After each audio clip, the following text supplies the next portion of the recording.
Have you ever looked at your life from the outside?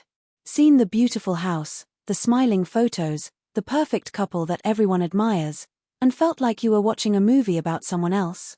A movie where you're just playing a part. That was me. My name is Elena. And this is the story of how my movie became a nightmare, and how I, from the ashes of that nightmare, had to rewrite the entire script. It all started with a crack. Not a loud, shattering one, but a small, almost silent crack in the perfect porcelain facade of my marriage. His name was Mark. To the world, Mark was charm personified. He had a smile that could light up a room, a laugh that made you feel like you were in on the best joke. He was a successful architect, the man who built dreams for a living.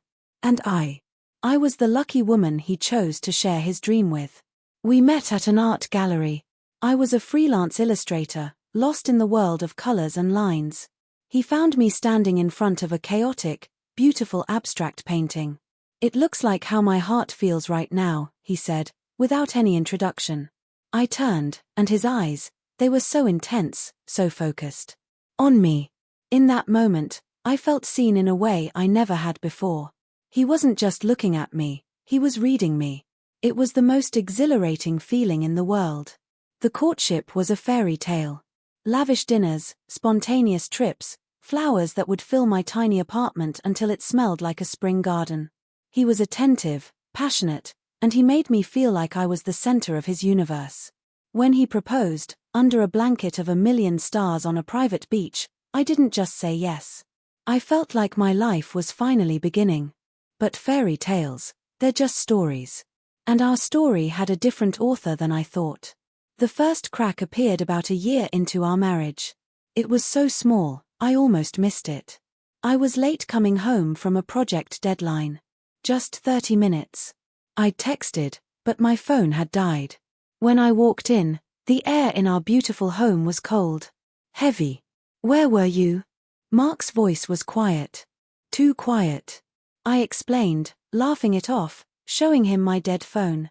"I'm so sorry, sweetheart. It was chaos at the print shop." He was silent for a long moment, just staring at me. Then, he smiled. But it wasn't his smile. It was a cold, tight stretch of his lips. "I was worried," he said. "Don't let it happen again." It was the way he said it. A command. Not a request.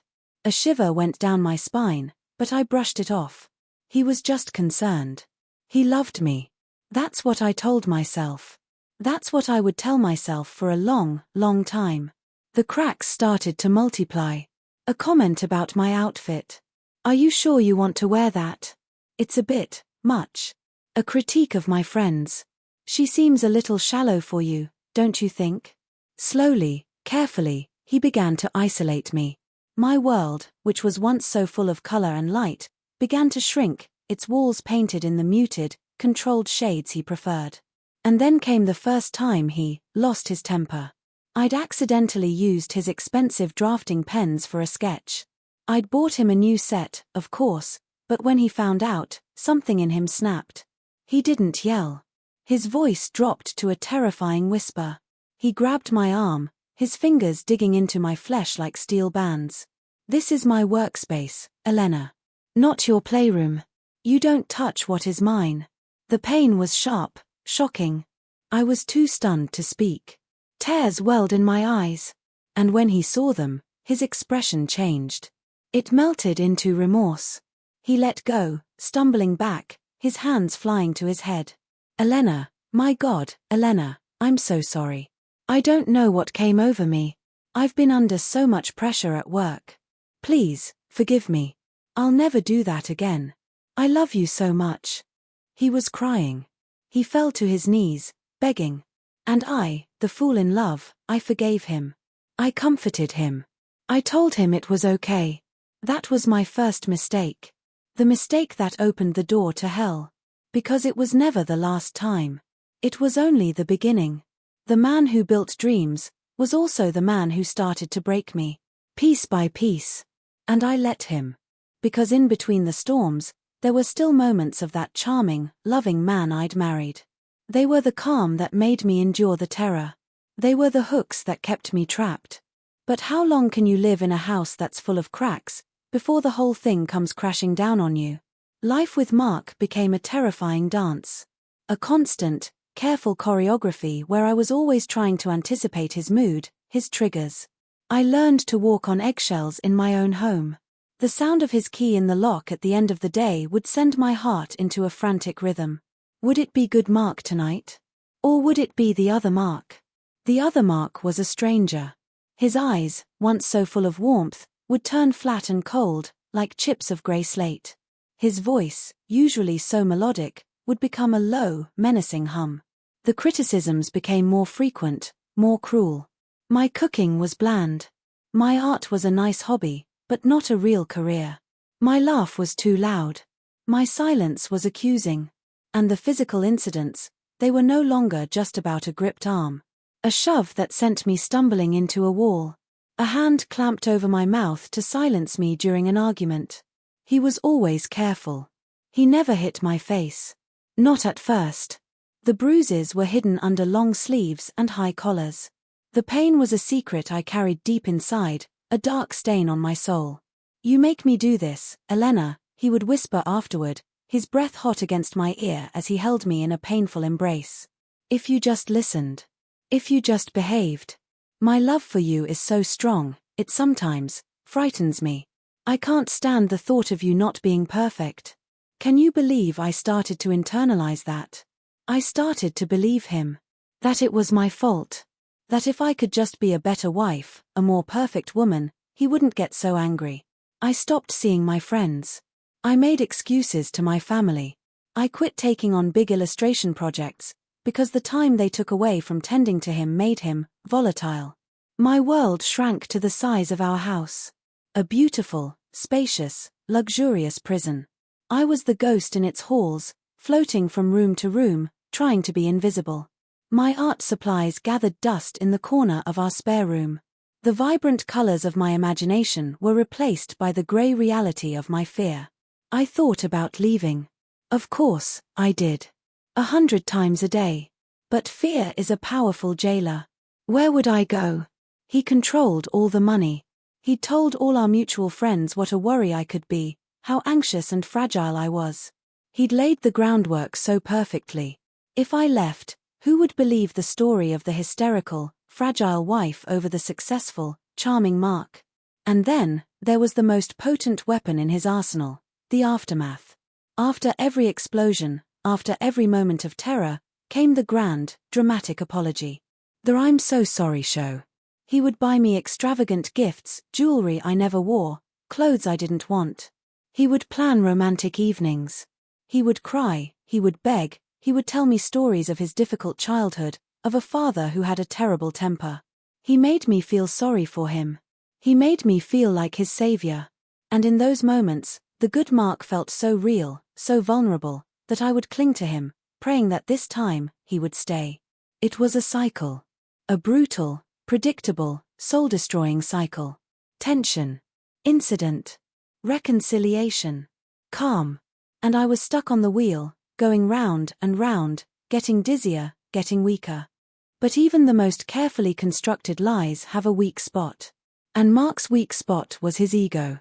He was so convinced of his own control, of the perfection of his performance, that he got careless. He started to believe his own act. One evening, his phone buzzed on the coffee table. He was in the shower.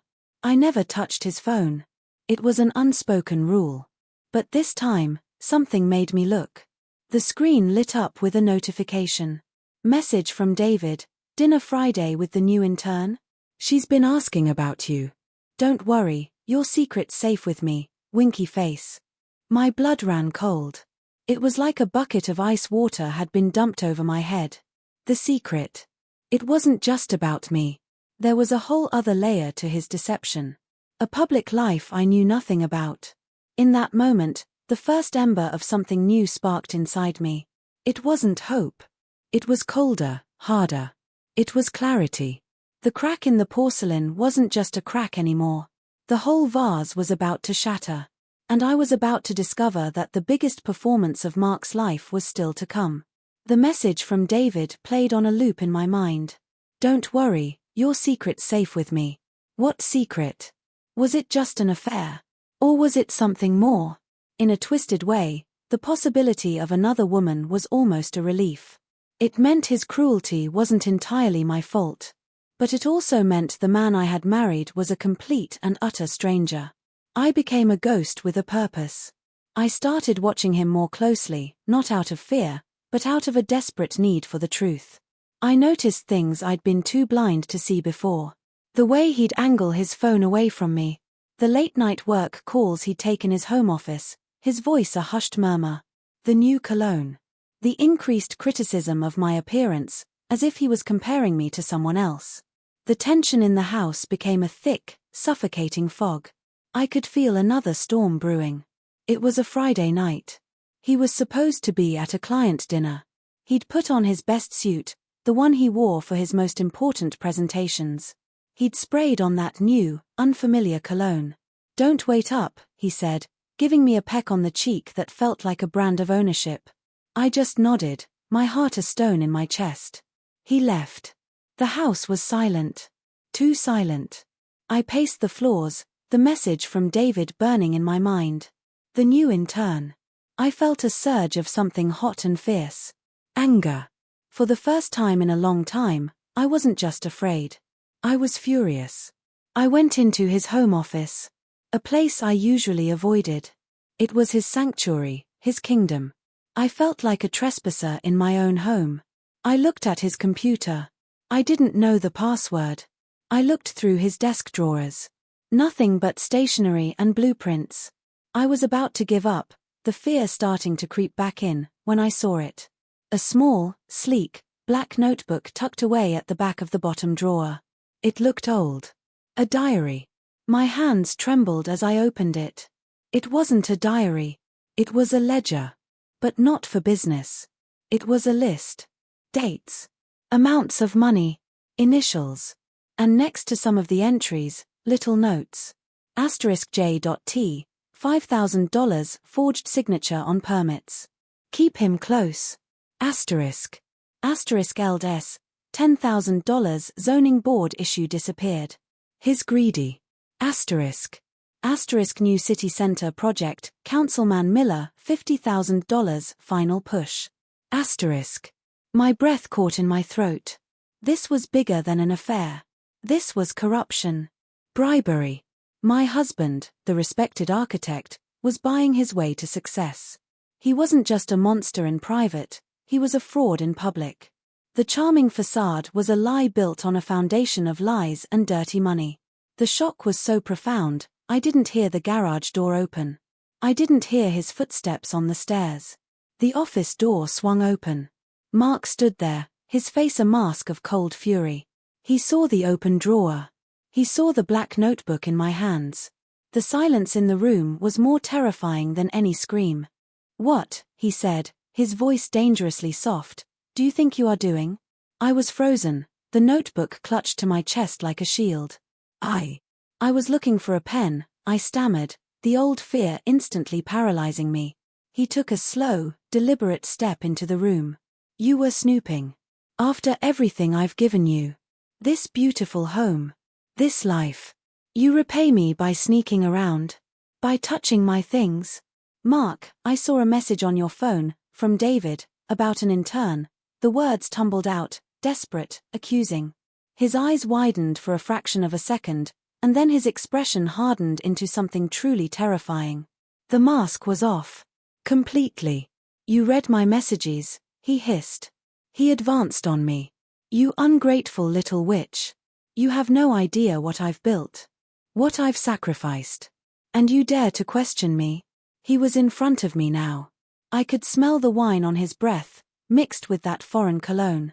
I tried to back away, but I was trapped against his desk. "Give me the book, Elena." "No," I whispered. It was the first time I had ever openly defied him. The shock on his face was quickly replaced by pure, unadulterated rage. He lunged for the book. I held on tighter. "It's evidence, Mark. This is wrong." That was the wrong thing to say. It was the match that lit the fuse. "Wrong," he roared. He didn't try to grab the book again. His hands went to my shoulders. He shook me, hard. "I'll show you what's wrong." He shoved me. I lost my balance, my hip crashing into the sharp corner of the desk. A cry of pain escaped my lips. But he wasn't done. The anger had taken him over completely. He grabbed me again, his fingers digging into my arms, and threw me to the floor. The world became a blur of pain and terror. I curled into a ball, trying to protect myself, the notebook still clenched in my fist. He was yelling, words I couldn't even process anymore, ugly, hateful words about my worthlessness, my stupidity, my betrayal. Then, a kick landed in my side. A white-hot, searing pain exploded through my body. I couldn't breathe. I gasped, my vision swimming with black spots. The last thing I remember was the sound of his furious breathing, and the sight of his polished leather shoe drawing back for another blow. And then, nothing. Darkness. I woke up to the smell of antiseptic and the steady, rhythmic beeping of a machine. The light was blindingly white. I was in a hospital bed. Tubes were in my arm. An oxygen cannula was in my nose. My body felt heavy, bruised, a universe of pain. And sitting next to my bed, holding my hand, was Mark. His eyes were red-rimmed, full of tears. His hair was messy, his clothes disheveled. He looked like a man who had been through hell. "Elena," he breathed, his voice choked with emotion. "Oh, thank God. You're awake. My love, I was so scared." He brought my hand to his lips and kissed it, his shoulders shaking with sobs. It was an Oscar-worthy performance. And I was too weak, too confused, to do anything but stare. A nurse came in, her face kind and professional. "Mrs. Vance. You gave us quite a scare. How are you feeling?" I tried to speak, but my throat was dry. What happened?" Mark answered for me, his voice thick with manufactured grief. "She fell," he said, his eyes pleading with the nurse to understand. "We have a spiral staircase in our home. She lost her footing near the top. I heard the crash." He buried his face in his hands. "I found her at the bottom. It was the most terrifying moment of my life." I stared at him, my mind reeling. The staircase? He was claiming I fell down the stairs. The nurse nodded sympathetically. "It happens more often than you'd think. You're very lucky, Mrs. Vance. Your husband got you here just in time. You had a ruptured spleen, significant internal bleeding. You needed emergency surgery." Internal bleeding. Surgery. From a fall I never took. My eyes met Mark's. And in that moment, I saw it. Behind the tears, behind the mask of the concerned husband, was a cold, calculated triumph. A warning. He had it all figured out. He had brought me here, the hero who saved his clumsy wife. He had crafted the perfect alibi. My injuries, my silence, my confusion, it all fit his narrative perfectly. He had not only beaten me to within an inch of my life, he was now using my near-death experience to cement his image as the perfect, devoted husband. The betrayal was so profound, so chilling, it stole the air from my lungs more effectively than any kick ever could. The doctor came in and confirmed everything. I had a concussion, 3 fractured ribs, and the surgical repair for my spleen. The injuries were consistent with a high-impact fall. Mark nodded along, his face a masterpiece of relief and concern. When they left us alone, he leaned in close, still holding my hand. His grip tightened, just enough to be painful. "You see, my love," he whispered, his voice for my ears only. It had lost its grieving quality. It was flat. Cold. "You see what your behavior leads to? You could have died. But I saved you. I will always save you from yourself. Now, you need to rest. And remember, it was a fall. A tragic, terrible fall." He smiled then. A small, private, cruel smile. The performance was over. The director had given his final instruction. I turned my head away from him, toward the blank, white wall. The tears that finally came weren't from the physical pain. They were from the utter devastation of my spirit. He had won. He had destroyed me, and he had gotten away with it. He had the doctors, the nurses, the entire world believing his story. Who would believe mine? A fragile, anxious woman with a head injury, against the word of her distraught, heroic husband. I was trapped in this hospital bed, in this new, more sophisticated layer of my prison. He had not only broken my body, he had stolen my story. He had rewritten the truth itself. But as I lay there, listening to the steady beep of the heart monitor that proved I was still alive, a new thought began to form. It was a tiny, stubborn spark in the overwhelming darkness. If he could perform, so could I. Section 5. The Awakening. 40:00, 50:00. Narrator. The days in the hospital passed in a blur of pain, medication, and Mark's suffocating performance. He was always there. Fluffing my pillows, speaking in that tender, concerned voice for the staff, his eyes telling a different, colder story whenever we were alone. He brought me flowers. He read to me. He was the talk of the nursing station. What a wonderful man, they'd whisper, so devoted. I played my part. I was the grateful, shaken wife. I was weak. I was confused. I was sorry for being so clumsy. I thanked him for saving my life. The words tasted like ash in my mouth, but I said them. I let him hold my hand. I even managed a frail smile when he kissed my forehead. Inside, I was rebuilding. Brick by brick. The old Elena, the one who believed his lies, the one who blamed herself, was gone. She had died on that office floor. In her place was someone new. Someone harder. Someone with nothing left to lose. My silence was no longer born of fear. It was a strategy. My compliance was no longer submission. It was a disguise. I had one advantage. He thought he had one. He thought he had broken me completely. His arrogance was his weakness. During one of his brief absences to take an important work call, no doubt about his corrupt deals, a new nurse came in to check my vitals. She was older, with kind eyes and a no-nonsense manner. Her name was Sarah. As she checked my blood pressure, she spoke softly. The body keeps the score, you know. I looked at her, startled. She met my gaze, her eyes knowing.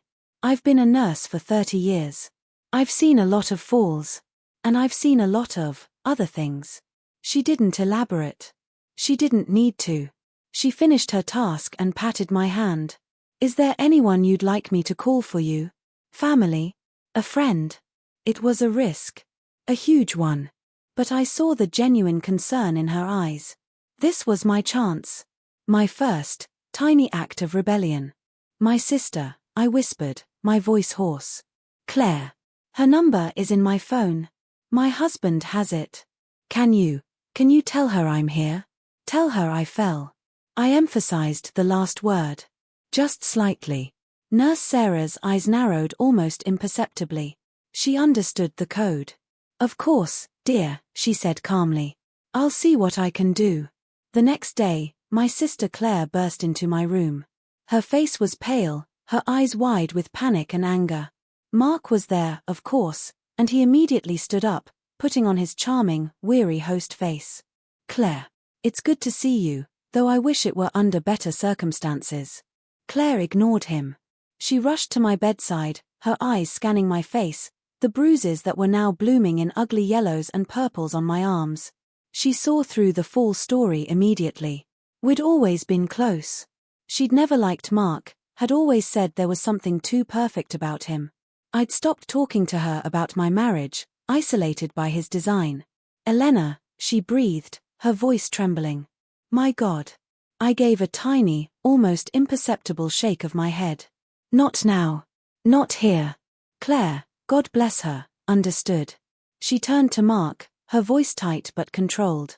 Mark. Thank you for calling me. The nurse said it was a bad fall. You must be exhausted. Why don't you go home, get some proper rest? I'll stay with her. Mark was caught off guard. He couldn't refuse without looking suspicious. He forced a smile. That's very kind of you, Claire. But I'm fine, really. I insist, Claire said, her tone leaving no room for argument. It was the voice of a woman who ran a department of 50 people. You need to be strong for her. Go. Shower. Sleep. I've got this. After a long, tense moment, Mark relented. He kissed my cheek, a possessive, warning gesture, and left. The moment the door closed, Claire turned to me. "Tell me everything." And I did. In a hushed, frantic whisper, I told her about the years of control, the emotional abuse, the physical violence. I told her about the message from David, the black ledger, the corruption. I told her about the truth of that night, the office, the blows, the kick. Not a fall. An assault. Claire listened, her face growing harder and harder, her hands clenched into fists. When I finished, she was crying silent, furious tears. "We're getting you out of here, Elena," she said, her voice steel. "And we're going to destroy him." That was the moment the spark inside me became a flame. I wasn't alone anymore. I had an ally. A general. The war for my life, for my truth, was about to begin. And our first battle was to escape the hospital without raising Mark's suspicions. The performance had to continue, but now, I had a co-star I could trust. Section 6. The Blueprint for Justice. 50:001 hour. Narrator. The plan we formulated in that sterile hospital room was dangerous, delicate, and required the patience of a saint. We couldn't just run. Mark would find us. He had the money, the connections, and a terrifyingly persuasive personality. We had to be smarter. We had to dismantle his life piece by piece, the same way he had dismantled mine. Phase 1. The discharge.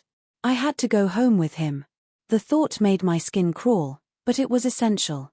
If I suddenly refused, it would alert him. So, when I was discharged a week later, I played the perfect convalescent. I leaned on him heavily as we walked to the car. I was weak, dependent, broken. He ate it up. His control was reaffirmed. Phase 2. The digital trail. This was Claire's department. While I was at home, trapped with Mark, she went to work. She bought burner phones for us to communicate. She rented a small, furnished apartment in a nearby city under her name, paying in cash. It would be our safe house. She also contacted her old college friend, a brilliant but discreet private investigator named Leo. We needed proof. Solid, undeniable proof of everything. Phase 3. The gathering. This was my part. I had to become a ghost in the machine of Mark's life. I had to gather evidence from inside the fortress. It was like defusing a bomb while the bomb was watching you. My first target, the black ledger. It was no longer in his office drawer. He'd undoubtedly hidden it somewhere else after the incident. I had to find it. My second target, his phone and computer. I needed those messages with David, any evidence of the affair, and most importantly, any digital copies of his corrupt dealings. My body healed, slowly. The bruises faded. But the performance continued. I was docile. I spent my days on the sofa, watching mindless television, sketching in a new notebook, just harmless flowers and landscapes, nothing that would alarm him. I was the picture of serene recovery. He grew complacent. He started leaving his laptop unlocked when he went to make coffee. He'd leave his phone on the kitchen counter. He was a master manipulator, but he was also arrogant. He thought the lesson of the fall had been learned. He thought I was truly, finally, under his thumb. One afternoon, he was in the shower. His phone, as usual, was on the counter. This was my chance. My heart hammered against my ribs so loudly I was sure he could hear it over the water. I picked it up. My hands were shaking. I went to his messages with David. I scrolled. My stomach churned. There were jokes about the new intern. Her name was Chloe. Flirtatious messages. And then, the clincher. Mark, she's getting suspicious. The wife. Had to deal with it. Don't worry, I handled it. She took a nasty fall. David, fall? Everything okay? Mark, under control. She's learned her lesson. But we need to be more careful. The city center project is too big to risk. Meet me at the usual place tomorrow, 8 p.m. I'll have the final payment for the councilman. I felt a cold fury. He was boasting about it. To his friend. Had to deal with it. My near-death experience was just a minor inconvenience he'd handled. I didn't have time to read more. I heard the shower turn off. Quickly, using the burner phone Claire had given me, I took photos of the entire conversation. The evidence was now in my hands. Proof of the affair.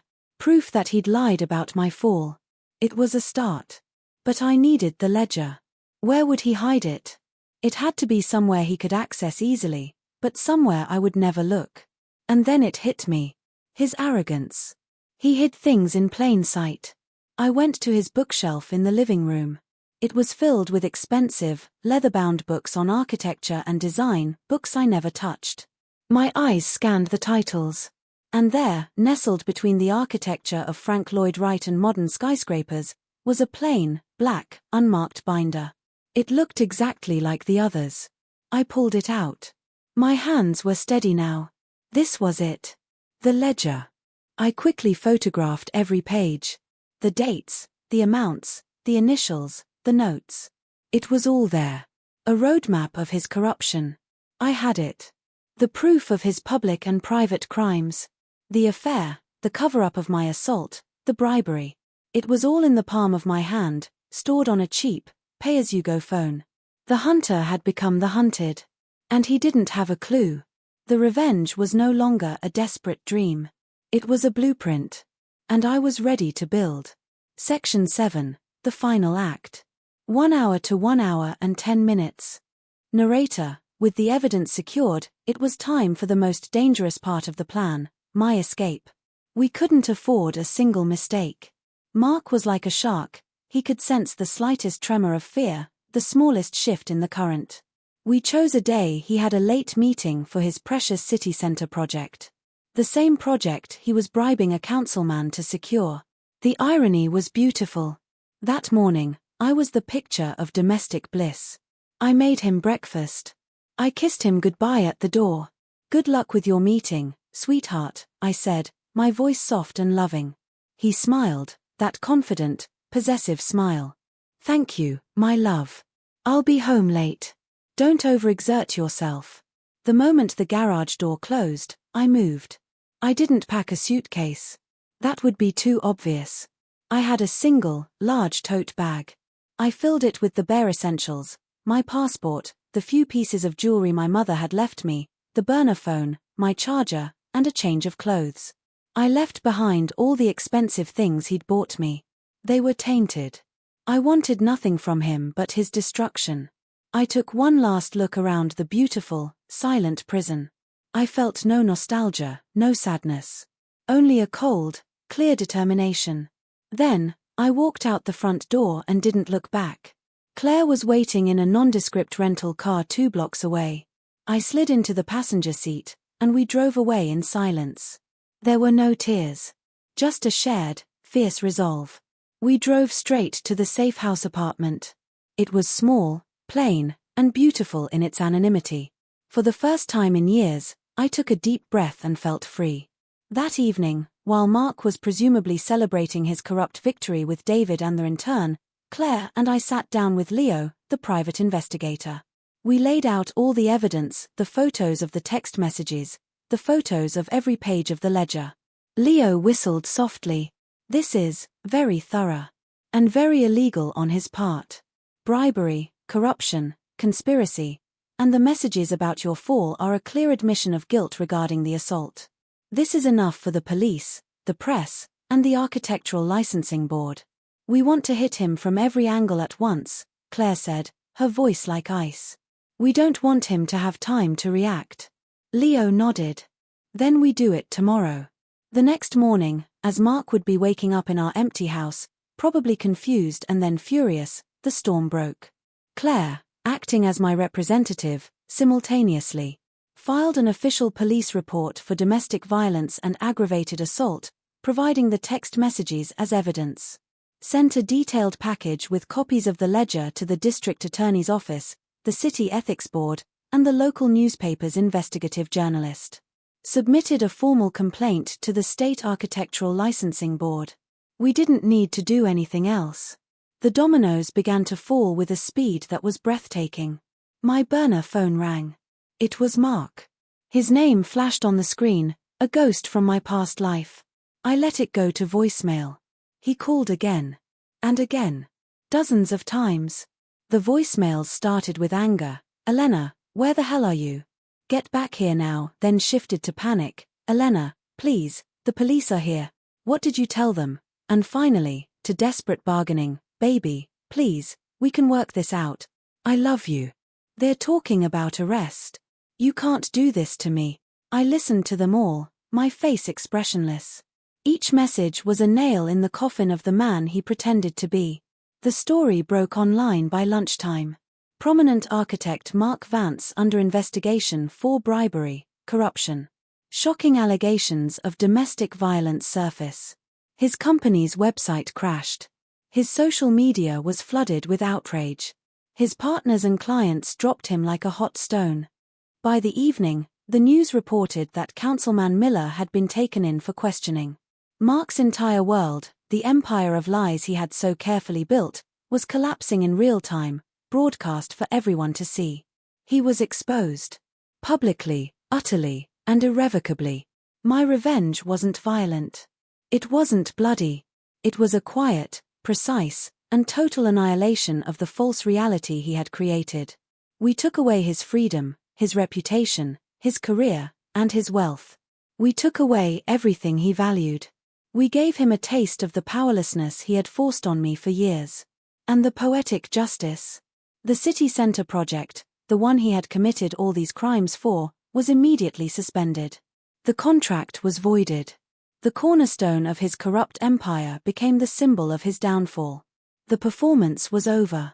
The curtain had fallen. And the audience was applauding for the wronged wife, finally speaking her truth. Section 8, A New Canvas. 1 hour and 10 minutes to 1 hour and 20 minutes. Narrator, in the weeks and months that followed, my life transformed in ways I could never have imagined. Mark was arrested and charged with a long list of crimes: bribery, corruption, conspiracy, and of course, aggravated assault. He was denied bail, deemed a flight risk. The man who loved control was now in a cell, his every move dictated by someone else. I filed for divorce. It was the easiest legal proceeding in history. His assets were frozen, but with the evidence of his crimes, my lawyer was confident I would receive a more than fair settlement, built from the ashes of his dirty money. I didn't want it for myself. I planned to donate most of it to shelters for domestic violence victims. Some good had to come from all this pain. The media dubbed me the Phoenix wife. I gave one single, carefully worded interview, not for fame, but to reclaim my story. I spoke not with anger, but with a calm, devastating truth about the hidden signs of coercive control, about the isolation, and about the importance of finding a way out. I didn't go into graphic detail. I didn't need to. The facts spoke for themselves. My story resonated with thousands. Letters and messages poured in from women and men who had lived similar nightmares. For the first time, my art found a new purpose. I started illustrating again, not whimsical fantasies, but powerful, emotive images about strength, survival, and rebirth. My first exhibition, titled A New Canvas, was a critical and commercial success. The colors were back, brighter and more profound than ever before. One day, I was sitting in my new, sun-filled studio apartment, a space that was entirely, wonderfully mine, working on a new piece. My phone buzzed. It was my lawyer. "Elena," he said, his voice professional but with a hint of satisfaction. "It's over." Mark's legal team offered a plea deal. He's pleading guilty to all charges. He's going to be in prison for a very, very long time. He didn't even put up a fight. The evidence was just too overwhelming. I thanked him, hung up the phone, and put down my brush. I walked to the window and looked out at the city, alive and bustling below.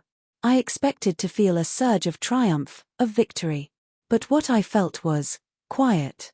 A profound, deep peace. There was no celebration. No shouting from the rooftops. The monster was locked away. The war was over. I thought about the woman I used to be, the woman in the art gallery, so full of hope and blind trust. I felt sorry for her. But I was also proud of her. Because she had survived. She had found a strength she never knew she possessed. She had walked through fire and emerged, not burned, but tempered. Stronger. The revenge wasn't about hurting him anymore. It had become about saving myself. It was about proving that my voice, my truth, was more powerful than his fists, his lies, and his manipulations. I had taken back my life, my story, and my future. I had started with a blank canvas, stained with tears and fear. And now, I was the one holding the brush. I was the one choosing the colors. And for the first time in a very, very long time, the picture I was painting was entirely my own. Section 9. The Reflection. 1 hour and 20 minutes to 1 hour and 25 minutes. Narrator's voice is softer, more reflective, speaking directly to the audience. Narrator, if you are listening to this, and you see a part of your own story in mine, I want you to know something. You are not alone. The fear you feel is real. The isolation is a tactic, not a truth. The person who claims to love you should never make you feel small, or scared, or worthless. My story has a dramatic ending, a public takedown, prison, justice. But for every story like mine, there are thousands that end quietly, with a bag packed in secret, a door closing for the last time, a phone call to a helpline. Those endings are just as brave, just as powerful. The lesson I learned, the one I carry with me every day, is this: your safety and your peace are worth more than any beautiful house, any luxurious lifestyle, any charming smile. The most dangerous prison is the one built in your mind, the one where you convince yourself you deserve the pain, or that you can't survive without your jailer. You can. You can survive. You can escape. And you can rebuild. It starts with a single, silent decision. A decision to trust yourself again. A decision to reach out, just once, to one person you think might listen. A nurse. A sister. A friend. A helpline volunteer. That one decision is the first crack of light under the door. It's the first brushstroke on your new canvas. My name is Elena. I was a victim. I became a survivor. And now I am simply, and completely, free. If you need help, please know it is waiting for you. You are worthy of a life without fear. You are worthy of a love that doesn't hurt. You are worthy of telling your own story. End of script. This response is AI generated, for reference only.